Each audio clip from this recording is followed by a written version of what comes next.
Apa nih? Astagfirullah. Astagfirullahaladzim. Dan gue tidak kejedar gedor. Astagfirullahaladzim. Kamu ini berdosa banget.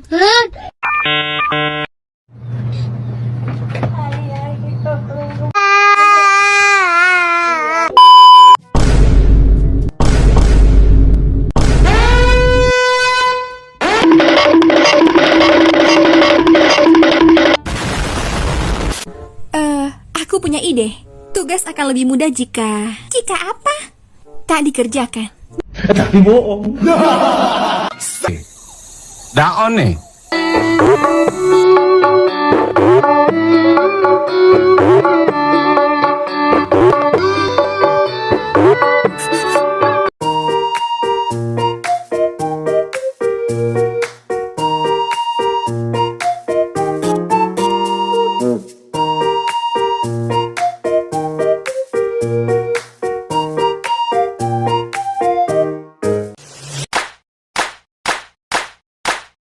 Kaizen adalah filosofi manajemen Jepang yang berfokus pada perbaikan berkelanjutan, yang dilakukan dalam langkah-langkah kecil yang konsisten. Istilah Kaizen berasal dari dua kata dalam bahasa Jepang, yaitu Kai yang berarti perubahan atau perbaikan, dan Zen yang berarti baik atau positif. Filosofi ini pertama kali populer di Jepang setelah Perang Dunia II, dengan pengaruh kuat dari para ahli seperti Taiichi Ohno, yang dikenal sebagai bapak sistem produksi Toyota, dan Shigeo Shimo. Kaizen berkembang dengan tujuan untuk mengurangi pemborosan dalam proses produksi dan meningkatkan kualitas produk serta efisiensi operasional.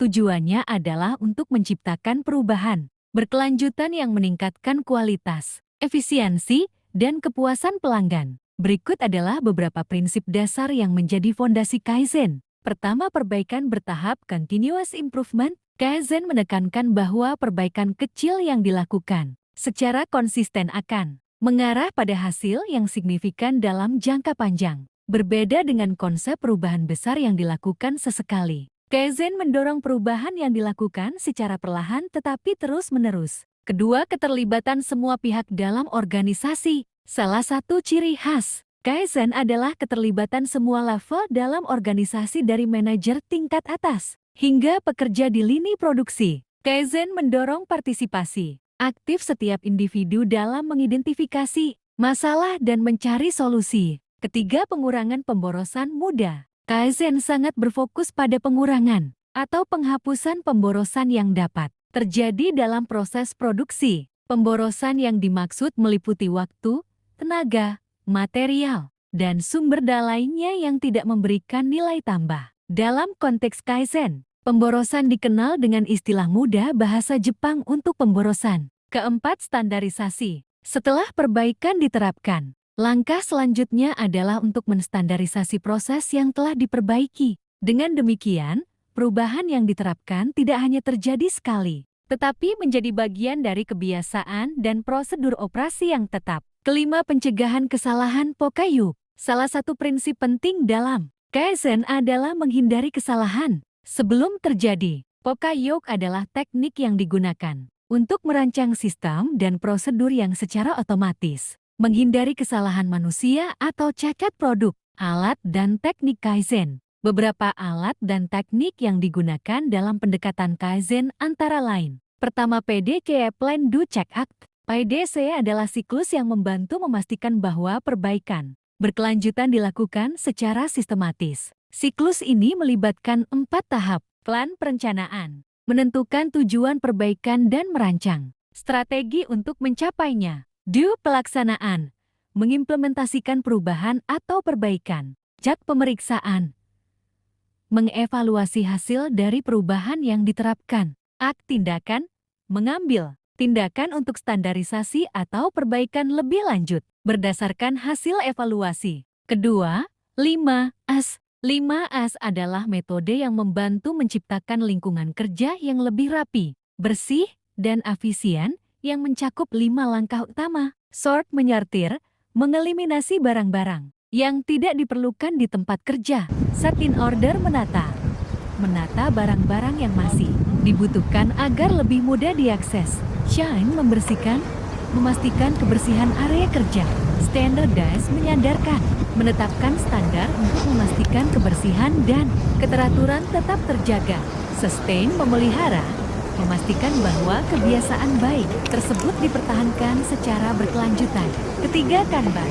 Kanban adalah sistem visual yang digunakan untuk mengontrol aliran produksi dan inventaris, sehingga proses produksi dapat dilakukan tepat waktu dan dengan jumlah yang sesuai. Kanban membantu dalam just-in-time (JT), prinsip yang mengatur agar barang hanya diproduksi saat dibutuhkan, mengurangi pemborosan dari overproduksi atau kekurangan inventaris. Keempat, Value Stream Mapping (VSM). VSM digunakan untuk menggambarkan aliran bahan dan informasi dalam proses produksi. Dengan memetakan setiap langkah dalam proses produksi, VSM membantu mengidentifikasi area yang mengandung pemborosan dan bisa diperbaiki. Kelima, Root Cause Analysis. Kaizen mendorong penyelidikan terhadap akar penyebab masalah daripada hanya menangani gejala-gejalanya. Dengan menggunakan teknik seperti 5 whys, mengajukan pertanyaan mengapa sebanyak 5 kali, perusahaan dapat menemukan penyebab utama dari masalah dan melakukan perbaikan yang efektif. Penerapan Kaizen dalam berbagai sektor. Kaizen tidak hanya diterapkan dalam industri manufaktur. Prinsip-prinsipnya juga dapat diterapkan dalam berbagai sektor, seperti layanan kesehatan, perbankan, pendidikan, dan bahkan di rumah tangga. Pertama, industri manufaktur. Dalam sektor manufaktur, Kaizen digunakan untuk mengoptimalkan proses produksi, meningkatkan kualitas produk, dan mengurangi pemborosan. Misalnya, di perusahaan otomotif seperti Toyota, Kaizen digunakan untuk menciptakan proses produksi yang efisien dan bebas dari cacat, melalui standar kerja yang ketat dan perbaikan berkelanjutan. Kedua, layanan kesehatan. Di rumah sakit dan fasilitas kesehatan, Kaizen digunakan untuk meningkatkan kualitas layanan, mengurangi waktu tunggu pasien, dan meminimalkan kesalahan medis. Dengan menerapkan prinsip Kaizen, rumah sakit dapat memastikan bahwa prosedur medis dilakukan secara efisien, dengan hasil yang lebih baik bagi pasien. Ketiga, perbankan dan keuangan. Di sektor perbankan, Kaizen digunakan untuk meningkatkan proses operasional dan mengurangi waktu yang dibutuhkan untuk layanan kepada pelanggan.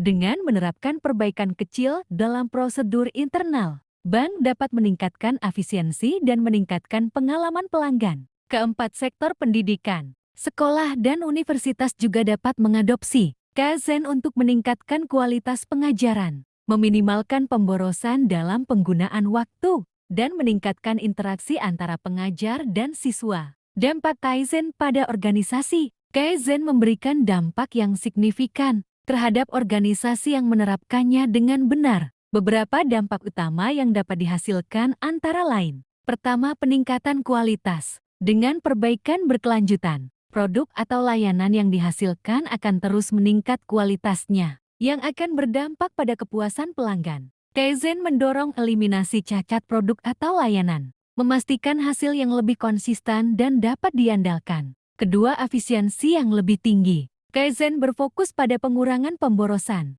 baik itu waktu, bahan baku, atau tenaga kerja. Dengan menghilangkan pemborosan ini, proses menjadi lebih efisien, yang pada gilirannya mengurangi biaya dan meningkatkan keuntungan. Ketiga, kepuasan karyawan. Dengan melibatkan karyawan dalam proses perbaikan, Kaizen dapat meningkatkan motivasi dan rasa kepemilikan terhadap pekerjaan mereka. Karyawan merasa dihargai karena ide-ide mereka didengar dan diterapkan, yang meningkatkan kepuasan kerja. Keempat, pengurangan biaya. Pengurangan pemborosan dalam setiap aspek proses produksi atau operasional, baik itu dalam penggunaan sumber daya, waktu, atau tenaga kerja, dapat mengurangi biaya secara keseluruhan. Hal ini berkontribusi pada penghematan biaya yang signifikan dalam jangka panjang. Kelima, meningkatkan daya saing. Organisasi yang menerapkan Kaizen secara efektif dapat menawarkan produk dan layanan dengan kualitas yang lebih baik,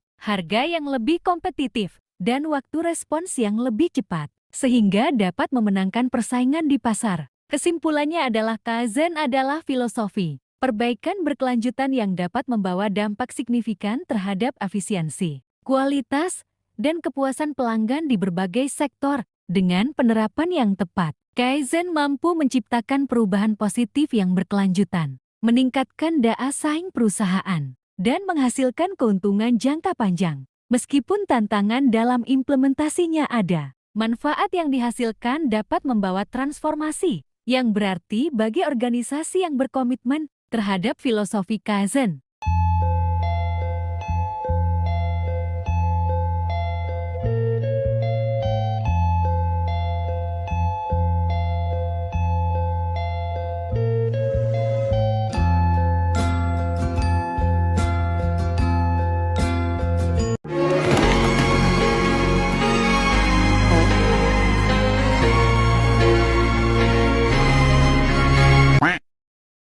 One, two, three, four. Doom tek tek doom tek doom tek tek doom tek.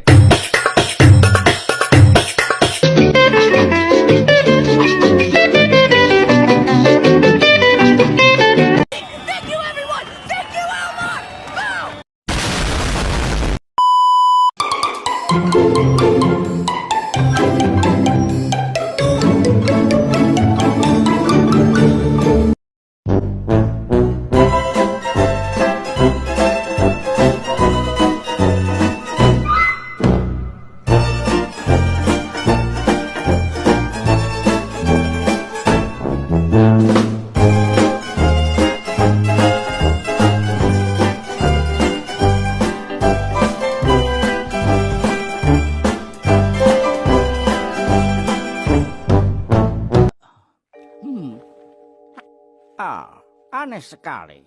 Biasanya aku terbangun setiap pagi dengan perasaan sangat tidak enak memenuhi perutku. Tapi hari ini aku sangat bersemangat dan bahagia.